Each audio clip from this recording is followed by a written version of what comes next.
পিকে tutorial হাবের আরেক নতুন ভিডিওয়ে আমার সকল ভিউয়ার্স এবং দর্শক বন্ধুদের স্বাগত জানাই।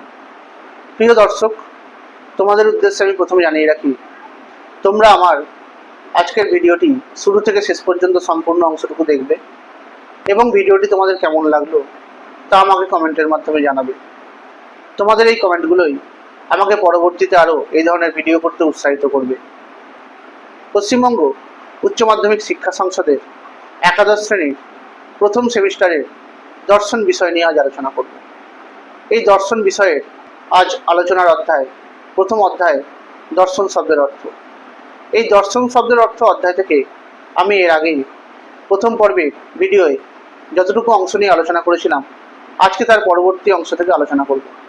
অর্থাৎ আজকে আলোচনার যে অধ্যায় সে হচ্ছে ভারতীয় দর্শনের লক্ষ্য। ভারতীয় দর্শনের ত্রিবিধ দুঃখের আত্মান্তিক বিনাশই হলো এই দর্শন চিন্তার লক্ষ্য। আর এই ত্রিবিধ দুঃখ বলতে বলা যায় আধ্যাত্মিক দুঃখ, আদিভৌতিক দুঃখ এবং আদিদৈবিক দুঃখের কথা। আধ্যাত্মিক দুঃখ বলতে বোঝায় শারীরিক ও মানসিক দুঃখকে। এই শারীরিক দুঃখের মধ্যে রোগ ব্যাধিজনিত কষ্টকেই বলা হয় শারীরিক দুঃখ, এবং মানসিক দুঃখ বলতে বোঝায় ক্রোধ, ঈর্ষা, ভয়, লোভ ইত্যাদি জনিত দুঃখকে। আবার মানুষ, পশু, পাখি, মৃগ, কীটপতঙ্গ ইত্যাদির দ্বারা যে দুঃখের উৎপত্তি হয় তা হলো আদিভৌতিক দুঃখ। এবং আদিদৈবিক দুঃখ বলতে বোঝায় অতিবৃষ্টি, অনাবৃষ্টি, উল্কাপাত ইত্যাদির দ্বারা উৎপন্ন দুঃখ এবং ভূতপ্রেত, পিশাচ, রাক্ষস ইত্যাদির দ্বারা উৎপন্ন দুঃখকে। তবে ভারতীয় দর্শনের প্রধান লক্ষ্য মুক্তিকামী ব্যক্তিদের মুক্তি বা মোক্ষের পথ নির্দেশ করা। তাই ভারতীয় দর্শনের অপর নাম মোক্ষ শাস্ত্র। ভারতীয় দর্শনের আলোচনা পদ্ধতির মধ্যে ভারতীয় দর্শনের আলোচনায় তিনটি স্তর লক্ষ্য করা যায়। একটি হলো পূর্বপক্ষ, অর্থাৎ নিজ মত প্রতিষ্ঠার আগে প্রতিপক্ষের মতকে ব্যক্ত করা। দ্বিতীয়ত খণ্ডন, প্রতিপক্ষের মতবাদের দোষ ত্রুটি ইত্যাদিগুলিকে নির্দেশ করা। এবং তৃতীয় উত্তরপক্ষ বা সিদ্ধান্ত। সর্বশেষে যুক্তিসহ নিজ মত প্রতিষ্ঠা করা। এই তিনটি পদ্ধতি হলো ভারতীয় দর্শনের আলোচনার পদ্ধতি। ভারতীয় দর্শনের স্বরূপের কথা বলতে গেলে বলা যায় এই দর্শন হলো চর্চা ও চর্যার সমন্বয়। চর্চা বলতে বোঝায় তাত্ত্বিক আলোচনা এবং চর্যা বলতে বোঝায় সেই তত্ত্বকে জীবনে উপলব্ধি করা। ভারতীয় দর্শনের প্রধান উদ্দেশ্যই হলো তত্ত্বজ্ঞানকে উপলব্ধিতে ও আচরণে পরিণত করা। ভারতীয়দের মতে দর্শন কোনো চিন্তার প্রণালী নয়, তা জীবনে চলার একটি উপায় স্বরূপ। ভারতীয় দর্শনের মূল ভিত্তি বলা হয়ে থাকে বেদকে। এই বিদ ধাতুর সঙ্গে ঘ প্রত্যয় যোগে বিদযুক্ত ঘ সমান বেদ শব্দটির উৎপত্তি হয়েছে। এই বিদ শব্দের অর্থ হলো জানা এবং বেদ শব্দের অর্থ হলো প্রজ্ঞা। তাই বেদ শব্দের ধাতুগত অর্থ তথা মুখ্য অর্থ হলো অতীন্দ্রিয় জ্ঞান বা অতীন্দ্রিয় প্রজ্ঞা। আর গৌণ অর্থে বেদ হলো সেই শব্দসমূহ যাতে অতীন্দ্রিয় জ্ঞান বা প্রজ্ঞা বিধৃত হয়ে আছে। ভারতীয় দার্শনিক চিন্তাধারায় বৈদিক মতবাদ ও মূল্যবোধকে কখনো গ্রহণ ও কখনো বর্জন করা হয়েছে। বৈদিক মতবাদকে কেন্দ্র করে ভারতীয় দর্শন প্রধানত দুটি ভাগে বিভক্ত হয়ে আছে। একটি হলো আস্তিক দর্শন এবং অপরটি হলো নাস্তিক দর্শন।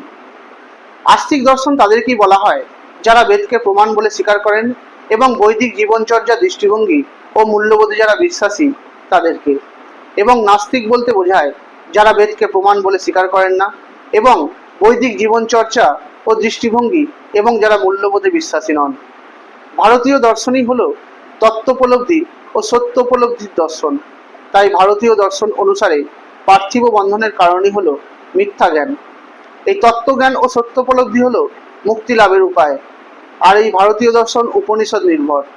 এই উপনিষদ শব্দকে আবার ভাঙলে পরে হয় উপযুক্ত নি যুক্ত সদ্ধাতু যুক্ত কিপ সমান উপনিষদ। এই উপ শব্দের অর্থ হলো সমীপে, নি উপসর্গের অর্থ নিশ্চিত রূপে, সদ্ধাতুর অর্থ প্রাপ্তি, কিপ প্রত্যয়ের অর্থ বিদ্যা। অর্থাৎ এই উপনিষদ শব্দটির ব্যুৎপত্তিগত অর্থ দ্বারায় ব্রহ্মজ্ঞানের জন্য গুরুর সামনে নিবিষ্ট চিত্রে বসা। ভারতবর্ষে দর্শন বলতে প্রমাণ শাস্ত্রকেও বোঝানো হয়। যে শাস্ত্রের মধ্যে প্রত্যক্ষ, অনুমান, উপমান, শব্দ প্রভৃতি বিভিন্ন প্রমাণ নিয়ে আলোচনা করা হয় তাকেই বলা হয়ে থাকে প্রমাণ শাস্ত্র। ভারতীয় দার্শনিকেরা জ্ঞানকে প্রধানত দুটি ভাগে ভাগ করেছেন, যথা পরাজ্ঞান ও অপরাজ্ঞান। বুদ্ধির সাহায্যে যে জ্ঞান লাভ করা যায় তাকেই বলা হয়ে থাকে অপরাজ্ঞান, এবং পরাজ্ঞান বলতে বোঝায় বুদ্ধির দ্বারা যে জ্ঞান লাভ করা সম্ভব হয়, অর্থাৎ বুদ্ধির ওপরে সজ্ঞা বা বোধি এর প্রয়োজন হলে তাকেই বলা হয় পরাজ্ঞান। পরাজ্ঞানের অর্থ হলো শ্রেষ্ঠ জ্ঞান, যার দ্বারা আত্মাকে দর্শন বা উপলব্ধি করা যায়। দর্শন হলো এমন এক প্রমাণশাস্ত্র যার মুখ্য উদ্দেশ্য হলো বুদ্ধি থেকে বোধিতে উত্তরণ করা। আর এই ভারতীয় দর্শন নির্বিচারবাদী নয়, স্বাধীন চিন্তা ও যুক্তির স্থান আছে বলেই ভারতীয় দর্শন বিচারমূলক। ভারতীয় দর্শনে দুঃখের প্রাধান্যই পরিলক্ষিত হয়। জীবনের যাবতীয় দুঃখ থেকে মুক্তি লাভের উপায় হলো নির্বাণ বা মোক্ষ বা কৈবল্য লাভ করা। ভারতীয় দর্শন তাই মোক্ষবাদী দর্শন।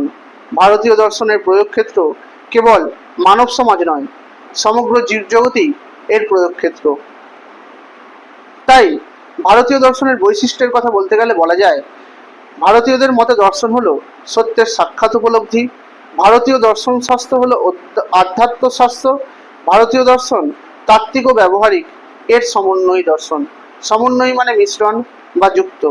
ভারতীয় দর্শনের লক্ষ্য হলো তত্ত্বজ্ঞানের আলোকে জীবনকে সুন্দর ও কল্যাণময় করে তোলা। ভারতীয় দর্শনের দৃষ্টিভঙ্গি সংশ্লেষাত্মক।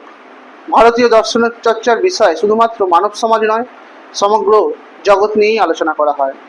ভারতীয় দর্শন প্রমাণ শাস্ত্র, কারণ এই দর্শনে আলোচনা করা হয় এক বা একাধিক প্রমাণের দ্বারা কিভাবে আমরা জ্ঞান লাভ করতে পারি। আর ভারতীয় দর্শন মূলত দুই প্রকার সম্প্রদায় নিয়েই গঠিত, একটা আস্তিক এবং অপরটি নাস্তিক।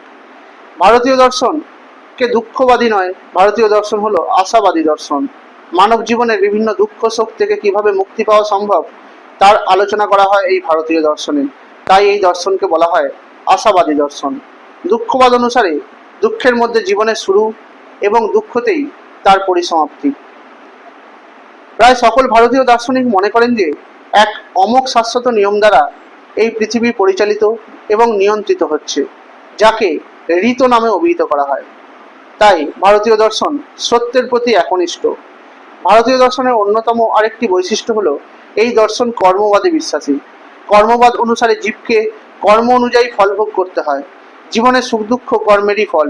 কর্ম হলো কারণ এবং সুখ দুঃখ ফল হলো তার কার্য। সুখ দুঃখ ভোগ করাকেই বলা হয় তার কার্য। ভারতীয় দর্শনে মূলত দুই প্রকার কর্মের কথা বলা হয়ে থাকে, একটি হলো সকাম কর্ম এবং অপরটি হলো নিষ্কাম কর্ম।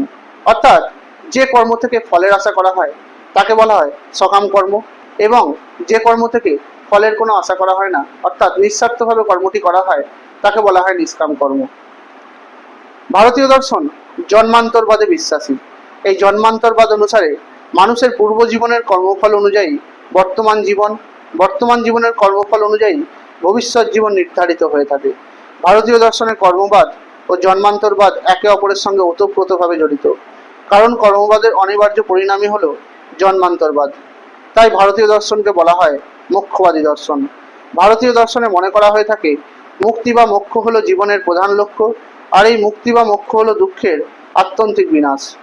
ভারতীয় দর্শনে মূলত দুই প্রকার মুক্তির কথা বলা হয়, একটি হলো জীবন মুক্তি এবং অপরটি হলো বিদেহ মুক্তি। জীবন মুক্তি বলতে বোঝায় স্থূল শরীর থাকাকালীন যে মুক্তি লাভ হয় তাকে বলা হয় জীবন মুক্তি, এবং বিদেহ মুক্তি বলতে বোঝায় স্থূল শরীর বিনাশের পর যে মুক্তি লাভ হয় তাকে বলা হয় বিদেহ মুক্তি। আজকে আমি তোমাদের এই ভারতীয় দর্শনের লক্ষ্য, বৈশিষ্ট্য, আলোচনার পদ্ধতি এবং এর স্বরূপ এই বিষয়গুলি নিয়ে আলোচনা করলাম। এই অধ্যায়ের বাকি অংশগুলো আমি পরবর্তী ভিডিও আলোচনা করব। তোমরা আমার আজকের ভিডিওটি লাইক করে দেবে, কমেন্ট করবে, শেয়ার করে দেবে। আমার চ্যানেল নতুন দেখে থাকলে চ্যানেলটি সাবস্ক্রাইব করে দেবে, পাশে থাকা বেল আইকনটি প্রেস করে দেবে, যাতে করে তোমরা আমার ভিডিও নোটিফিকেশনগুলো পেতে পারো। তোমরা আমায় ফেসবুক পেজে ফলো করে দেবে আর ইনস্টাগ্রামেও ফলো করে দেবে। ধন্যবাদ।